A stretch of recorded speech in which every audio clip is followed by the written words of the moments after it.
All right, so this just in, Elijah Moore's gone. The Jets have traded him to the Cleveland Browns.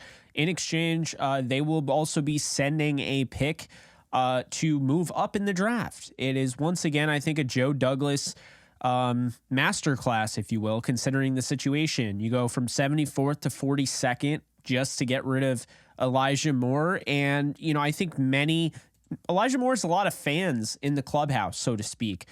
Draft Twitter, just draft fans in general, football Twitter. I think people really do like this guy and they're very high on him. But here's the real thing about him. Okay. When they were 6-3 last year, he requested a trade.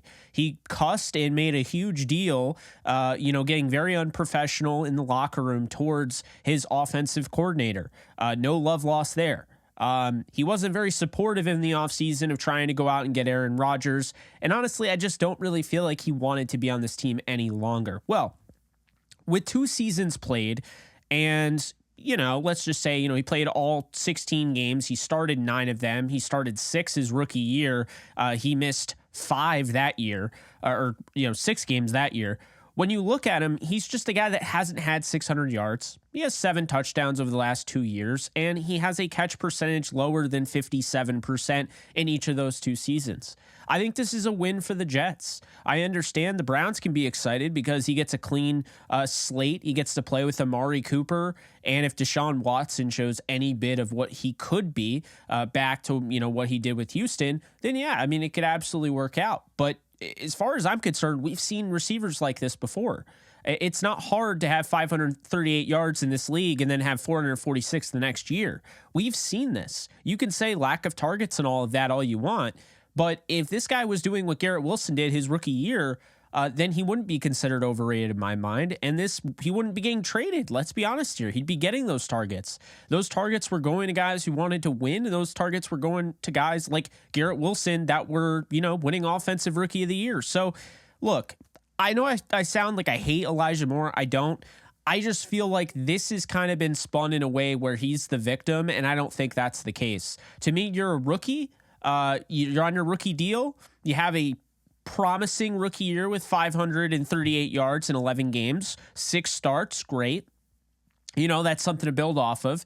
Then you have a down year, and it's constant talking about wanting to get traded and all that. When the culture's starting to move towards a winning culture, this team is starting to show success for the first time in a while, and now you want out. That tells me the type of player that you are, or maybe the type of person that you are. And I don't think the Jets need that right now as they're trying to build something. I'm sure Joe Douglas didn't want that in the locker room. And I'm sure at the end of the day, Robert Saleh, who's building a fine foundation in the locker room, he's building a culture. I don't think he wanted that. Did Elijah Moore become a distraction at any point?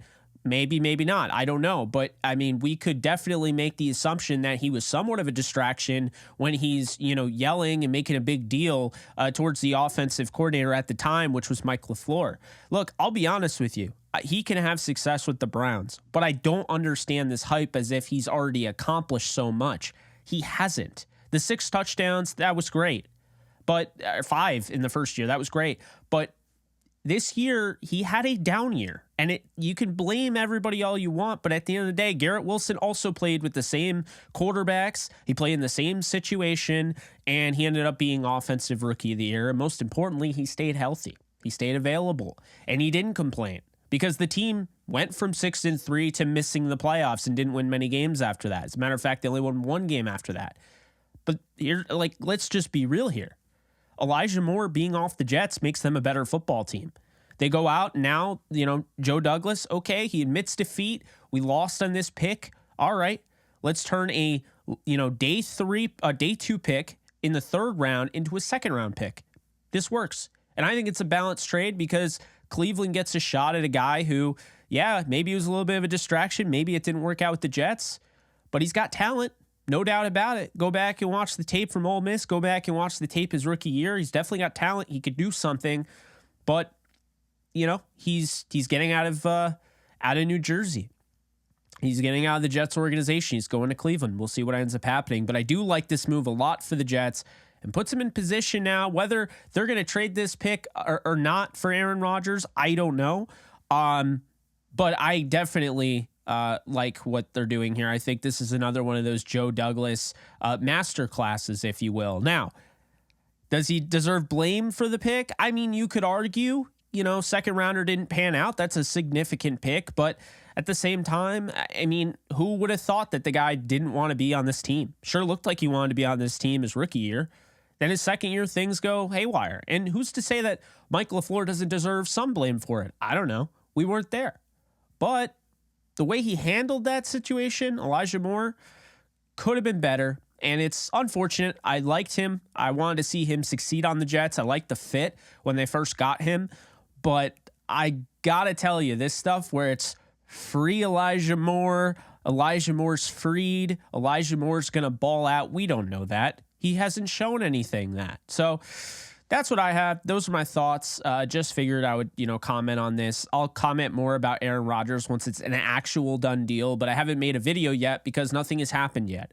Once he is traded, I will make a video. And yes, I'm still covering the Jets. Don't forget. So be sure to like and subscribe if you enjoyed this video. If you didn't, let me know. If you are an Elijah Moore fan, I'm sorry. I keep it real here. And I think it's fair. Everything I brought up, it's fair criticism. And I hope he has success with the Browns. I think this is the best trade moving forward. Anybody that doesn't want to be a part of a 6-3 winning culture at the time and is asking for a trade, why would it be any different if Aaron Rodgers and the Jets are playing for a Super Bowl? It tells me bringing in Mecole Hardman, having Garrett Wilson, bringing in Allen Lazard, do you think it's going to get better from here on out? No, they had to make this trade. I'm glad they did it, and they got some decent value for it. Obviously, would have been nice to have a full pick, but getting a pick swap out of the third back into the second is definitely, I think a good return. So that's all I got for you guys. See you soon.